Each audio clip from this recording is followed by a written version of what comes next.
So we're going to start with hammer strength machine row with a wide grip to focus more on the upper back. I like to start with that because that's an area that I want to focus upon. And with the seat, I'm putting it all the way down, very low, because I'm going to actually do the row standing. This way I am perfectly aligned with the pulling muscle and the elbow angle that I want to achieve. So I will be doing that standing. Along with the machine row, I'm going to superset it with some incline pressing. I go in the hammer strength right there. I put the seat all the way down and I use a pretty close grip, medium grip, just because I want to feel as comfortable and as powerful as possible. So for me, this is the usual position I go with. You just have to find your own. So some of you may be surprised by the fact I do so little rep actually when I warm up. But a warm up is just supposed to prime your body, your nerves, your muscle, your tendon. So little rep actually when I warm up.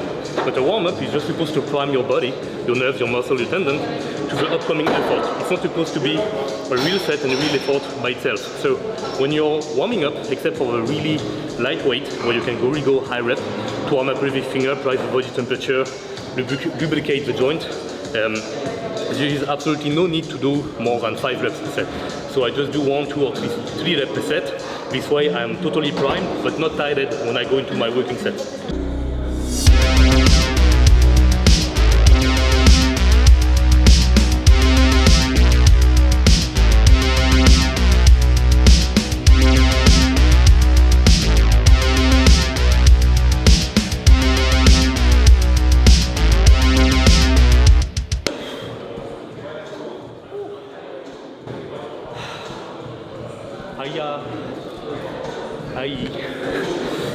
Alright, 3 sets of this, 2 sets of that. So for these heavy sets, I'm going to use elbow sleeve. Technically these are knee sleeves, I just have arm big enough now to go inside. But I never used them prior to that. But actually, after some joint problems recurring, especially with my left elbow, now I'm not taking any chances. So even still, we are filming this in spring, in early summer, so it's kind of hot. I'm still going to use them, not because I want necessarily to just keep the joint warm, but also for the added compression when I'm in the bottom of the rep. So yeah, these are the saver when you start to go really strong.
So now we are on to shoulder press.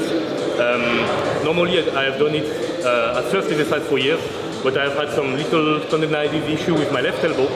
So that's why I started with the incline press, which is still a good way to really stimulate the delt muscle. And now we are going to do it 2 sets again. I put the seat all the way down. This way I cut the range of motion, and at the moment arm where it is the most stretched and the most fragile, I have no work and I can solely focus on delt and triceps.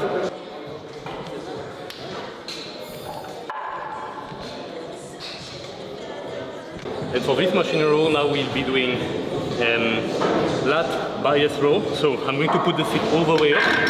So for lats, the focus is always to have your elbow forward, far away, and bringing it closer to your body. So this is exactly what I'm going to do here. And you see from the back.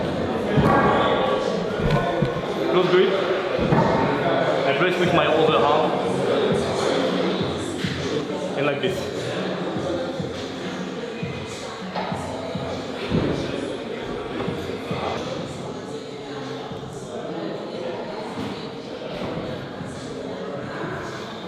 Warm-up set.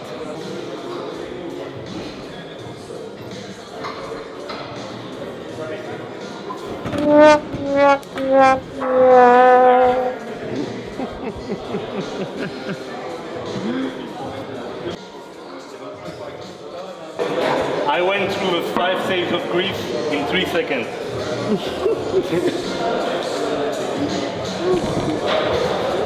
The problem when you're doing broadcast.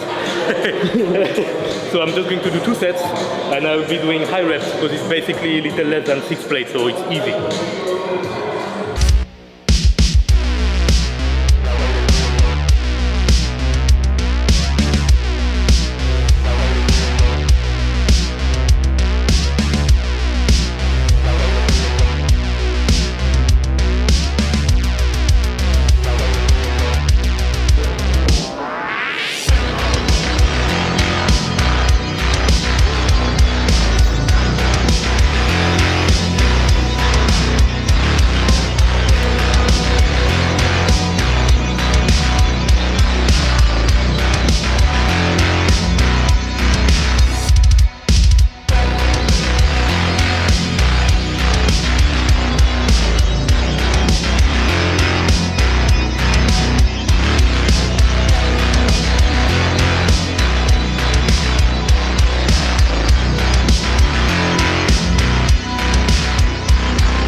Last one, best one.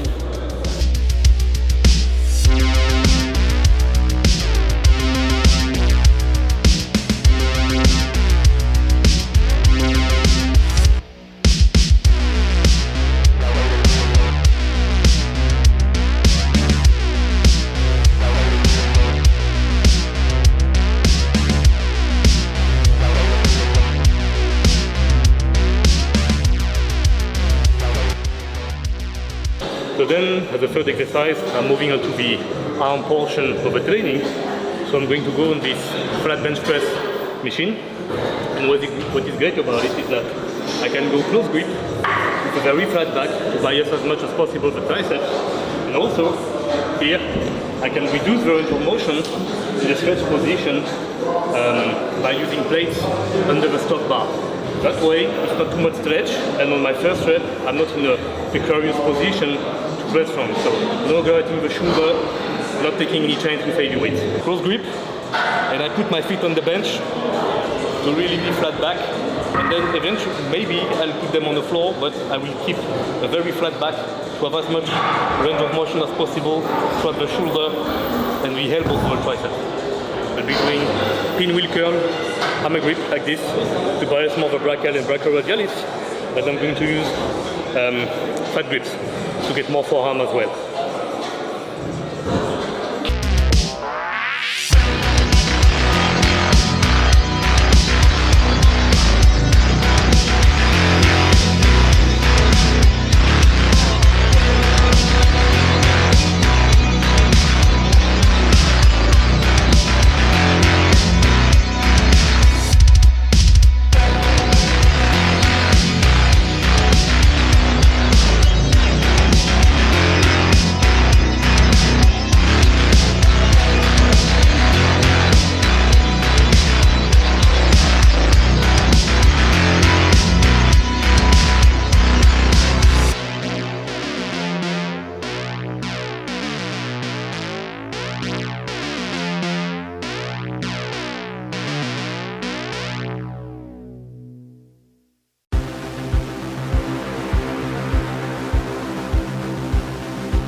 Best set, best set.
Okay, so cable tricep extension, cable curl. For tricep extension, I'm moving my shoulder to avoid elbow thrust and to also better recruit the long head of the tricep. It is both a elbow extensor and a shoulder adductor, much like the lat when you're doing row. So actually, when you're doing this kind of movement for a tricep, it is much better to work it than just being strict and doing that. Because not only you increase the elbow stress like that, and maybe you do not feel it yet, but with years and years of training and using much of the stack, you'll start to feel it, but also it's just plain more effective. And if you look at old school era lifters, they were all doing that, dumbbell, barbell, cable, whatever, they were doing this kind of movement. And for the cable curl, I focus on to keeping the elbow stacked in doing a mix of cable curl like this and drag curl. Because bicep for me is a weak point, and I really need to keep the focus on them. And so I also use fat grip to really have open hand and just focusing on this movement and not gripping it tightly, which can use too much my front delt and my forearm, which are strong points.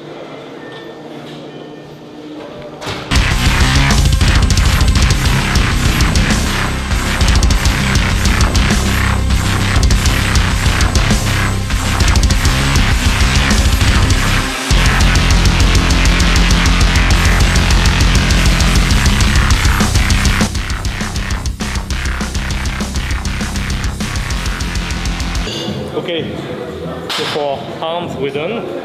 We're not going to shoulder isolation. Normally I do forearm right now, but in this gym, this stack is close to this one. So might as well optimize and not go back and forth in different spaces.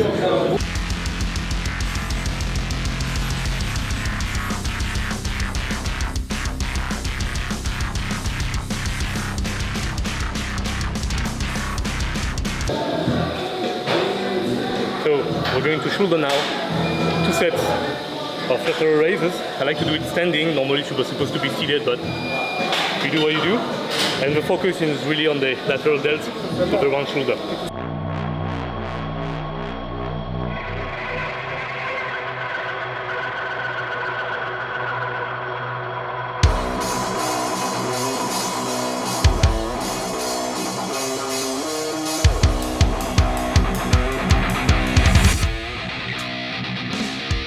So we just finished with the laterals, and now we're going to do 2 sets of reverse pec deck to finish off the rear delt. Because on shoulder isolation, rear delt is extra important to keep shoulder balance and shoulder healed. So 2 sets again, high intensity, and there we go.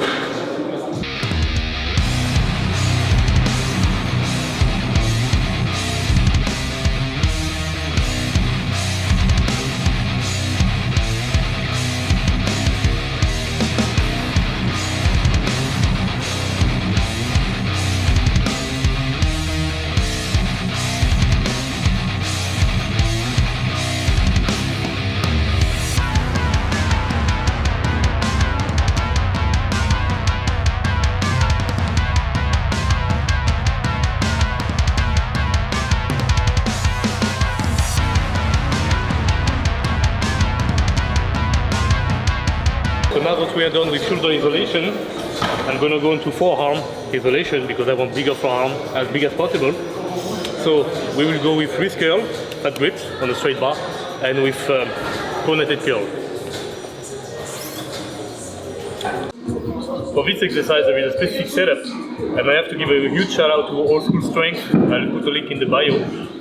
The guy has gigantic forearm. It is both from literally genetic freak insertion from his muscle belly, but also it's crazy work ethic. So you'll see about that, and he's the one that showed me how to actually set up properly to do as heavy as possible wrist curl, which is a power builder for your forearm.